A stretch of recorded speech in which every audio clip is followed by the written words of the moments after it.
Hello dear student, આજનો આપણો વિષય છે વિજ્ઞાન ધોરણ 8 પાઠ 12 ઘર્ષણ. આજે આપણે આ વિડીયોમાં ઘર્ષણ બળ અને ઘર્ષણ બળ પર અસર કરતા પરિબળો વિશે અભ્યાસ કરીશું. પાઠ્યપુસ્તક સાથે રાખજો, નોટબુક સાથે રાખજો. અગત્યના પોઈન્ટ લખાવો એ નોટબુકમાં લખો અને તૈયાર કરજો. સ્વાધ્યાયના પ્રશ્ન નોટબુકમાં લખવાના છે. રફ નોટ તમે ઘરે પડી હોય ને એમાં વિજ્ઞાનની નોટ બનાવો તો પણ ચાલશે, નવી નોટ ખરીદવાની જરૂર નથી. અને પાઠ્યપુસ્તક તો હોવું જોઈએ, બરાબર ને? નહીતર વાંચો શેમાંથી તમે? હવે પાઠ્યપુસ્તકમાં આપણે પાઠ જોઈએ ઘર્ષણ. તો આગળના ચેપ્ટરમાં પ્રકરણ 11માં થોડીક ઘર્ષણ વિશે વાત કરી હતી કે ઘર્ષણ છે એ કેવું બળ છે, સંપર્ક બળ કે બિન સંપર્ક બળ? બોલો, તમને પૂછ્યું મેં. વર્ગખંડમાં વિદ્યાર્થીઓ આવે છે, તમે ઘરે રહીને અભ્યાસ કરો છો, તો જે વિદ્યાર્થી આવે એમને પૂછીએ ઘર્ષણ હતું એ કેવું બળ હતું, સંપર્ક કે બિન સંપર્ક? બોલો સૃષ્ટિ. સંપર્ક બળ. એમાં સંપર્ક થાય છે બે વસ્તુઓની સપાટી વચ્ચે. હવે અહીંયા આપણે ઘર્ષણ બળ વિશે આગળ વધારે માહિતી મેળવવાની છે. મેં તમને એક ઉદાહરણથી સમજાવું. મેં ચોક વડે બોર્ડ પર લખ્યું છે. ચોકથી બોર્ડ પર લખાયું એનું કારણ શું છે ખબર છે? તો એ ઘર્ષણ છે. ચોક અને બોર્ડની સપાટી વચ્ચે ઘર્ષણ થાય છે, એનાથી હું બોર્ડ પર લખી શકું છું. જો ઘર્ષણ ના હોત તો હું ચોક વડે બોર્ડ પર લખી શકતી નહીં. તો ઘર્ષણ બળ રોજિંદા જીવનમાં બધી જ જગ્યાએ ઉપયોગી છે. ક્યાં ક્યાં, કેવી રીતે લાગે, કેવી સપાટી જોઈએ, બધું જ અહીંયા શીખીશું આપણે. તો પાઠની શરૂઆત કરીએ. ઘર્ષણ, ફ્રિક્શન ઇંગ્લિશમાં કહેવાય કે તમે ટ્રાફિક સિગ્નલ પાસે કાર કે ટ્રકના ડ્રાઈવરને વાહનને ધીમું પાડતા જોયા હશે. ટ્રાફિક સિગ્નલ પાસે જાઓ, સ્વાભાવિક છે, રેડ લાઇટ હોય તો આપણે વાહનને સ્ટોપ કરવું પડે, તો આપણે બ્રેક મારીએ છીએ અને બ્રેક લાગતા જ આપણું જે વ્હીકલ હોય એના પૈડા શું થાય? થંભી જાય, બરાબર ને? તો તમે એવું વિચાર્યું કે બ્રેક મારવાથી વાહન શા માટે ધીમું પડે છે?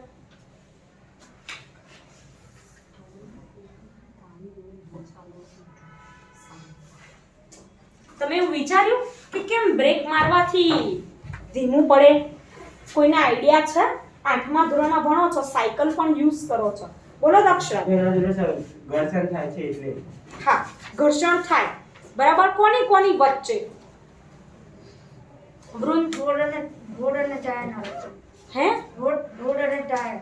રોડ ને ટાયરના વચ્ચે તો થાય છે, પણ આપણી જે બ્રેક પેડ હોય ને અને એના ટાયર જોડે બે ભાગ આપ્યા હોય, બ્રેક મારીએ એટલે શું થાય? ટાયરને ચોંટી જાય, ફિટ કરે, અટકાવે ટાયરને ચાલતું. તમે જોજો સાયકલ છે તમારી બધા પાસે, તો એના કારણે પણ થાય ને. બીજું કે સપાટી વચ્ચે ઘર્ષણ થાય છે, એના લીધે તો સાયકલ ચાલે છે, ટાયર અને રોડ વચ્ચે.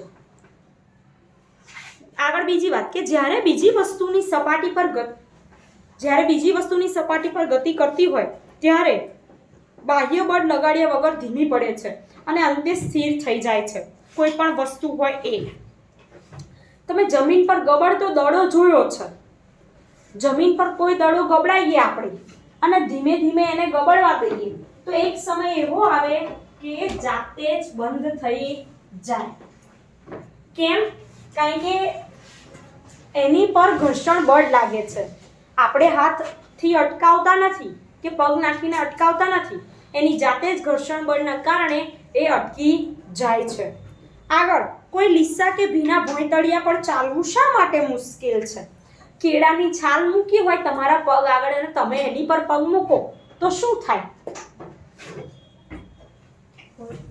બોલો નાઝમીન. લપસી જઈએ, પડી જઈએ, બરાબર ને? કમર ભાગી જાય. પણ કેમ એવું થયું વિચાર્યું? એમનેમ તો આપણે ચાલીએ છીએ, અત્યારે હું ચાલી રહી છું, હું પડી નથી જતી. કેમ એવું? અને ઘણીવાર પાણી ઢોળાયું હોય તો અમે તમને કહેતા હોઈએ છીએ કે પાણી ઢોળાયું છે, જોઈને ચાલજે નહીંતર પડી જઈશ. તો પાણી ઢોળાવાથી કેમ એવું થાય? કેળાની છાલ હોય, પાણી, તેલ એવું ઢોળાય અને આપણે ચાલીએ તો શું થાય? પડી જવાય, બરાબર ને? તો એની સપાટી અને આ જે એમને પાણી ના ઢોળાયું હોય એની સપાટી, બંનેમાં ફરક છે ખરો? હા કે ના? ફરક છે. અત્યારે સપાટી આપણી કેવી છે? ખરબચડી. અને લીસી સપાટી હોય તો તેલ હોય એટલે સપાટી કેવી થઈ જાય? લીસી. પાણી હોય તો પણ કેવી થાય? લીસી. કેળાની છાલ સપાટી કેવી થઈ જાય છે? લીસી. ચીકણું એટલે લપસી પડાય. તો ખરબચડી સપાટી હોય ત્યારે ઘર્ષણ બળની અસર વધારે હોય અને લીસી સપાટી હોય ત્યારે ઘર્ષણ બળની અસર કેવી હોય? ઓછી. એ પણ આપણે આગળ આમાં ભણીશું કે સપાટીના પ્રકાર પર ઘર્ષણ બળ આધાર રાખે છે. તો જુઓ, આ પ્રકરણમાંથી તમે આવા પ્રશ્ન શોધી શકશો. હવે વાત કરીએ છીએ ઘર્ષણ બળ, ફોર્સ ઓફ ફ્રિક્શન. પ્રવૃત્તિ 12.1. ટેબલ પર પડેલા પુસ્તકને ધીમેથી ધક્કો મારો. તમે જોશો કે તે થોડું અંતર કાપીને સ્થિર થઈ જાય છે. હવે પુસ્તકને વિરુદ્ધ દિશામાં ધક્કો મારીને આ પ્રવૃત્તિનું પુનરાવર્તન કરો. શું પુસ્તક આ વખતે પણ સ્થિર થઈ જાય છે? બંને બાજુ તમે ટ્રાય કરી શકો છો. તમે તમારું પુસ્તક પડ્યું હોય તમારી બેન્ચીસ પર, તમે એક દિશામાં ધક્કો મારો, થોડી વાર જુઓ તો શું એ ચાલતું જ રહેશે? પુસ્તક શું થઈ જશે? સ્થિર, અટકી જશે. બીજી સાઈડ ફરીથી બીજી દિશામાં ધક્કો મારો તો પણ એવું થશે. શેના કારણે? કારણ કે પુસ્તક જે દિશામાં ગતિ કરે છે એ ગતિની દિશામાં સામેથી બીજું એક બળ લાગે છે. મેં તમને ગયા જે 11મું ચેપ્ટર હતું એનો જે વિડીયો હતો અને ક્લાસમાં બેઠેલા વિદ્યાર્થીઓને પણ ભણાવ્યું હતું કે ઘર્ષણ બળ એ ગતિની વિરુદ્ધ દિશામાં લાગે છે. ધારો કે કોઈ વાહન સીધું ગતિ કરી રહ્યું છે તો એ ગતિની દિશા છે, જ્યારે ઘર્ષણ બળની દિશા કઈ હશે? સામેની, વિરુદ્ધ દિશા. બરાબર? તો અહીંયા પુસ્તક જ્યારે ગતિ કરે છે, પુસ્તકને જ્યારે તમે ધક્કો મારો છો, આ આપણું પુસ્તક,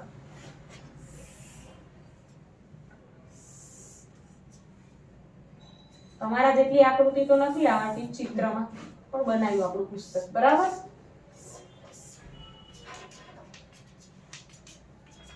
આ આપણું પુસ્તક છે. પુસ્તકને ધક્કો મારી આ તરફથી, આ બાજુ, તો પુસ્તક આગળ ગતિ કરશે થોડીક જગ્યા સુધી, પણ એ અટકી જશે કારણ કે તેની પર સામેની સાઈડથી શું લાગશે? વિરુદ્ધ દિશામાં બળ. અને એ જે બળ લાગે છે એને કહેવાય ઘર્ષણ બળ. સમજ્યા?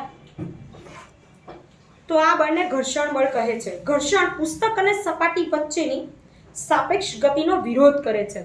તમે ડાબી બાજુએ બળ લગાડો તો ઘર્ષણ બળ જમણી બાજુએ લાગે.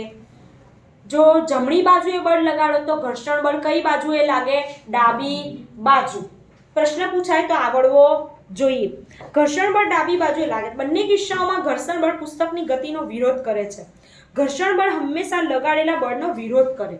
તો ઉપરની પ્રવૃત્તિમાં ઘર્ષણ બળ પુસ્તકની સપાટી અને ટેબલની વચ્ચે લાગે છે. એવો પણ પ્રશ્ન પૂછી શકું હું તમને કે ઘર્ષણ બળ કઈ કઈ સપાટી વચ્ચે લાગ્યું આ કિસ્સામાં? તો તમને અંદર આપ્યું છે, ફરી સમજાવું કે પુસ્તકની સપાટી અને ટેબલની સપાટી વચ્ચે ઘર્ષણ બળ લાગે છે. અંડરલાઈન કરજો. નહીં તો તમે શું વિચારશો કે આવો પ્રશ્ન તો ક્યાંય હતો નહીં, અમે વાંચ્યું નથી, એવું કંઈ કહેતા નહીં. કોઈ પણ પ્રશ્ન ટ્વિસ્ટ કરીને પૂછાઈ શકે છે. તમારે પાઠ્યપુસ્તકને ધ્યાનથી વાંચવાનું. હવે જુઓ, શું ઘર્ષણ બધી જ સપાટીઓ માટે સરખું હોય છે? શું તે સપાટીઓના લીસાપણા પર આધાર રાખે છે? તો પ્રશ્નનો જવાબ હું તમને આપું કે ઘર્ષણ બળ છે વિદ્યાર્થી મિત્રો એ બે સપાટી પર આધાર રાખે. એક ખરબચડી અને બીજું લીસી. બરાબર છે? જે પ્રકારની સપાટી હોય એ પ્રકારે ઘર્ષણ બળ ઉત્પન્ન થાય. હવે આગળ વાત કરીએ ઘર્ષણ બળ પર અસર કરતા પરિબળો.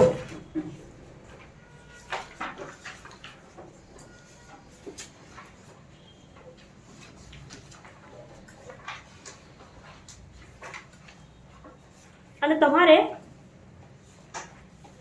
ઘર્ષણ બળમાં આમાંય બીજા પ્રકાર શીખવાના છે.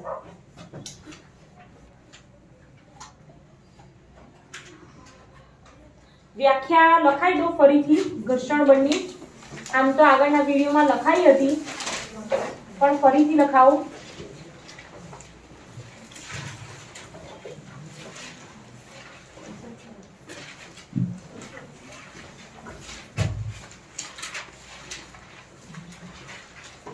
પદાર્થની ગતિની વિરુદ્ધ દિશામાં લાગતા બળને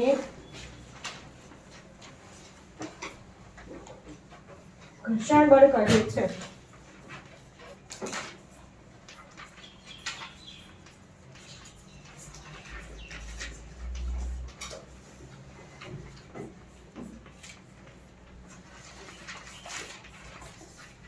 બીજી એક અથવા આના સિવાય પણ બીજી એક લખી શકાય. પદાર્થની ગતિનો વિરોધ કરતા બળને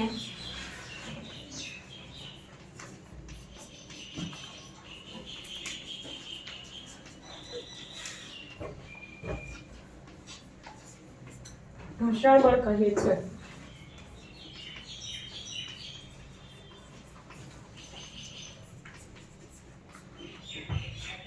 ઓકે, તમે કોઈ પણ વ્યાખ્યા લખી શકો.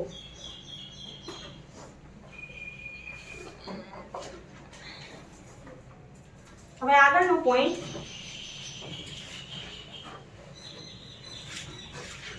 ઘર્ષણ પર અસર કરતા પરિબળો. બીજો પોઈન્ટ છે, કયા કયા પરિબળો. સ્પ્રિંગ કાંટો જોયો છે તમે બધાએ? જોયો જ હશે.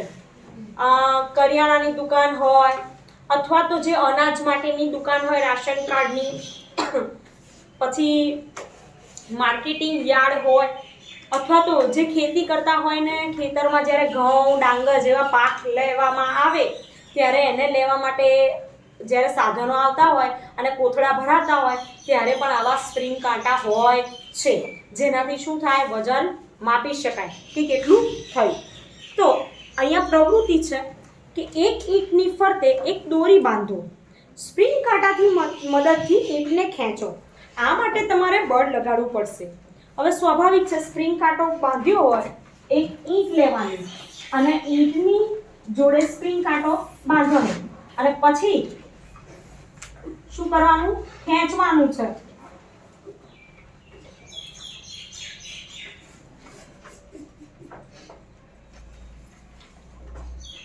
આ સ્પ્રિંગ કાંટો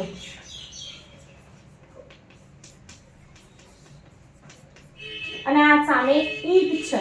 હવે ઈંટ વજનમાં ભારે હોય કે હલકી હોય? ભારે હોય. સ્પ્રિંગ કાંટાથી ઈંટને ખેંચવા માટે આપણે વજન તો લગાવવું પડે ને, બળ તો લગાવવું પડે કે નહીં? એમને એમ ખેંચાઈ જાય ના, પેન્સિલ નથી કે ખેંચાઈ જાય, ઈંટ છે. તો હવે પછી જોવાનું છે કે તમને ઈંટની સપાટી અને ભોંયતળિયા વચ્ચે લાગતા ઘર્ષણ બળનું મૂલ્ય આપે. જે સ્પ્રિંગ કાંટાનું અવલોકન, અહીંયા જે અવલોકન બતાવશે માપ, એ માપ આ ઈંટ છે અને ભોંયતળિયા બંને વચ્ચે જે ઘર્ષણ થયું એનું માપ દર્શાવશે. અત્યારે ઈંટ પર કશું વીંટાળ્યું નહોતું, ઈંટ એમનેમ હતી.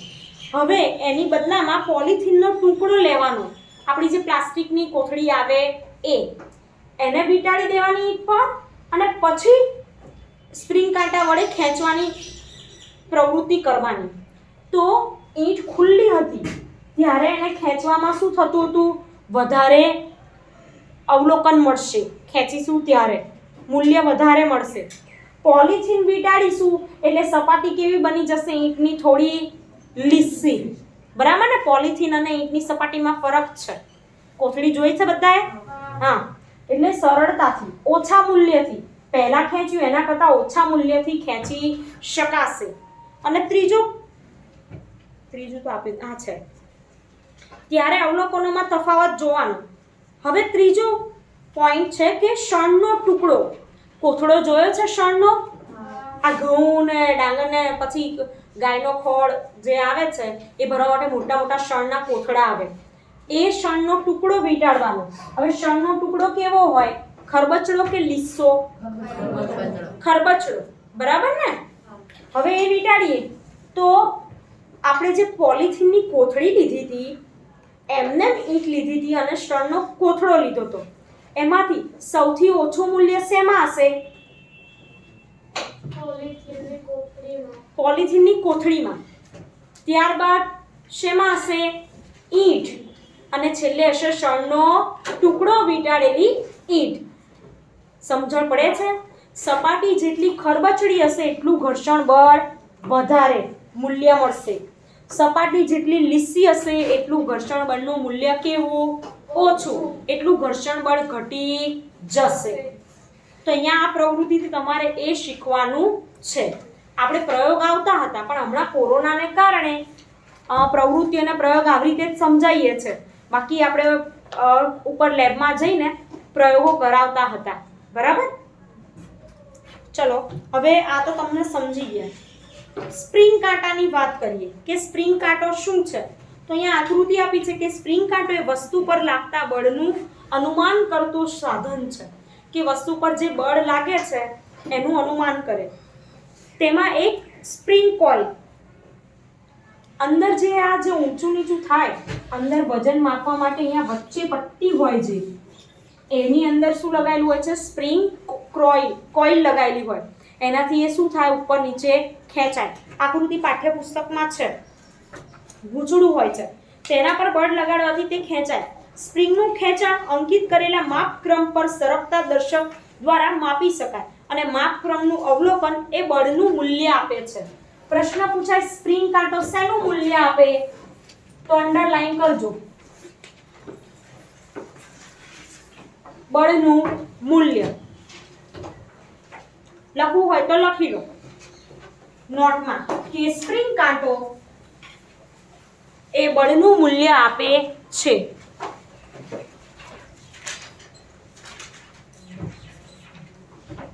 અને એમાં નંબર પણ આપેલા હોય છે માપ દર્શાવવા.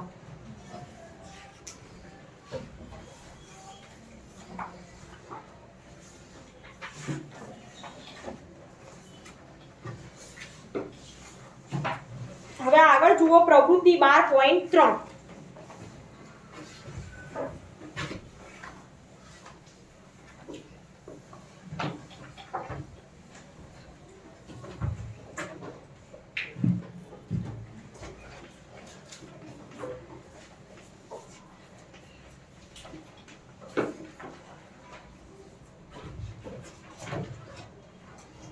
જો લીસા ભોંયતળિયા પર ટેબલ પર એક ઢાળ બનાવો. પાછળ આકૃતિ આપેલી છે. આ માટે તમે ઈંટ કે પુસ્તકનો ટેકો રાખેલા લાકડાના પાટિયાનો ઉપયોગ કરી શકો. ઢાળ પર પેન વડે કોઈ બિંદુ A પર નિશાની કરો. હવે પેન્સિલને સેલથી બિંદુ A થી નીચે ગતિ કરવા દો. સ્થિર થતા પહેલા ટેબલ પરથી કેટલે દૂર થાય તે જોવાનું. હવે ટેબલ પર કાગળનો ટુકડો મૂકો. પહેલા એમને ટેબલ રાખ્યું હતું ખુલ્લું અને પછી જોવાનું કે પેન્સિલ ગતિ કરી ક્યાં જાય છે અથવા તો સેલ ગતિ કરીને ક્યાં જાય છે. પછી ટેબલ પર શું મૂકવાનું? એક કાપડનો ટુકડો. આપણું જે કાપડ આવે એ કરચલી ન પડે તેનું ધ્યાન રાખો. એટલે કે કરચલી વાળું હોય તો સરળતાથી ગતિ ના કરી શકે. એટલે વ્યવસ્થિત સપાટ કાપડ મૂકવાનું. પછી પેન્સિલ કે સેલને શું કરવાનું? ઉપરથી ગગડવા દેવાનું સપાટી પર ગતિ કરે એમ. તો શું થશે? પહેલા એમને ટેબલ કોરું હતું તો એના ભાગમાં પેન્સિલ કે સેલ વધુ ગતિ કરશે કે કાપડ મૂક્યું ત્યારે? ચલો બોલો. ટેબલ ખુલ્લું હોય ત્યારે આગળ સુધી જાય કે કાપડ મૂક્યું હોય ત્યારે આગળ સુધી જાય? બોલો જીલ. ટેબલ ખુલ્લું હોય ત્યારે. હા, અને કાપડ મૂક્યું હશે ત્યારે થોડું ઓછું દૂર સુધી જશે. હવે પેન્સિલ સેલ જુદી જુદી સપાટીઓ પર જુદું જુદું અંતર કાપે છે. હવે ત્રીજો પોઈન્ટ કે રેતીનું સ્તર બનાવવાનું ટેબલ પર. તો રેતીનું સ્તર બનાવીશું તો એમાં કેટલે સુધી ગતિ કરશે? થોડેક સુધી જ તે. કારણ કે સપાટી કેવી બની ગઈ? ખરબચડી, રેતી લગાડવાથી. તો અને આ પ્રવૃત્તિ દરમિયાન ઢાળ એક સરખો છે. જુઓ આકૃતિમાં ઢાળ સરખો, ચિહ્ન પણ સરખું. ત્યાંથી જ પેન્સિલ સેલને ગગડા દેવામાં આવ્યો. પણ સપાટી બદલી કાઢી. પહેલા એમને લીસી સપાટી વાળું ટેબલ હતું, પછી કાપડનો ટુકડો હતો અને છેલ્લે શું લગાવ્યું? રેતી. હવે રેતીમાં આપણી સાયકલ રેતીમાં ગતિ કરી શકે સરળતાથી? ના. પથ્થર હોય એમાં ના, પણ સપાટ રસ્તો હોય એમાં ફટાફટ જાય. બરાબર ને? તો કયા કિસ્સામાં ઓછામાં ઓછું અંતર કપાયું હશે? તો રેતી હોય ત્યારે. અને દર વખતે પેન્સિલ સેલ દ્વારા કપાયેલું અંતર જુદું જુદું મળે તો એ સપાટીના કારણે. તો શું સેલની સપાટી લીસાપણું સેલ દ્વારા કપાયેલા અંતર પર અસર કરે છે? હવે હું પેન્સિલ સેલ પર કાચ પેપર વીંટાળીને પ્રવૃત્તિ કરીશ. સપાટી રેતીવાળી રાખી અને પેન્સિલ સેલ પર એ કાચ પેપર લગાવીએ તો એ કેવું હોય? ખરબચડું. તો સાવ ઓછું અંતર કાપશે. બરાબર ને? વસ્તુ હોય ને, વસ્તુની સપાટી તો એના પર તો અસર કરે છે, પરંતુ જે પદાર્થ હોય જેના પર ગતિ કરવાની છે એની સપાટી ખૂબ મહત્વની છે. એના પર વધારે અસર થાય છે કે કેવી સપાટી છે અને કેવી રીતે ગતિ કરશે. લીસી હોય તો શું થશે? આટલા પોઈન્ટમાં તમે શું સમજ્યા કે જો સપાટી લીસી હોય તો શું થાય અને જો સપાટી ખરબચડી હોય તો શું થાય? બોલો. ક્લાસમાં બેઠેલા વિદ્યાર્થીને પ્રશ્ન પૂછો. શું સમજ્યા? બોલો સૃષ્ટિ. જો સપાટી લીસી હશે તો ઘર્ષણ વધારે થશે, ઘર્ષણ ઓછું થશે. હા, અને ખરબચડી સપાટી હશે ત્યારે ઘર્ષણ વધારે થશે. બરાબર, સરસ. તો અહીંયા આટલે પોઈન્ટ સુધી આપણે રાખીશું. તો તમે શીખ્યા ઘર્ષણ બળ એટલે શું? ઘર્ષણ બળ સપાટીઓના પ્રકાર પર આધાર રાખે છે. કયા બે પ્રકારની? સમજણ પડે છે? ત્યારબાદ પ્રવૃત્તિ પૂછાય, સ્પ્રિંગ કાંટાવાળી કે આવી રીતે ટેબલ વાળી, તો તમે અવલોકન અને નિર્ણય લખી શકો જાતે. કારણ કે આપણા પ્રયોગ જે આવે છે 5 માર્ક્સમાં એ પ્રયોગ પાઠ્યપુસ્તકની પ્રવૃત્તિમાંથી જ હોય છે. પ્રવૃત્તિમાં તમે સાધનો કયા વાપર્યા, પદાર્થો કયા વાપર્યા, આકૃતિ શું દોરવાની એ તો આવડે, પદ્ધતિ કેવી રીતે કરવાની એ પણ આવડે, પણ તમારે મેઇન અગત્યનું શું છે? તમારું અવલોકન અને એના પરથી તમે શું સાબિત કરો છો તે. તો એ પોઈન્ટ તમે સમજો એટલે તમે જાતે પ્રયોગ 5 માર્ક્સનો લખી શકો છો. બરાબર? તો આપણે આ વિડીયોમાં આટલે સુધી રાખીશું. બીજી માહિતી આપણે આગળના વિડીયોમાં જોઈશું. Thank you.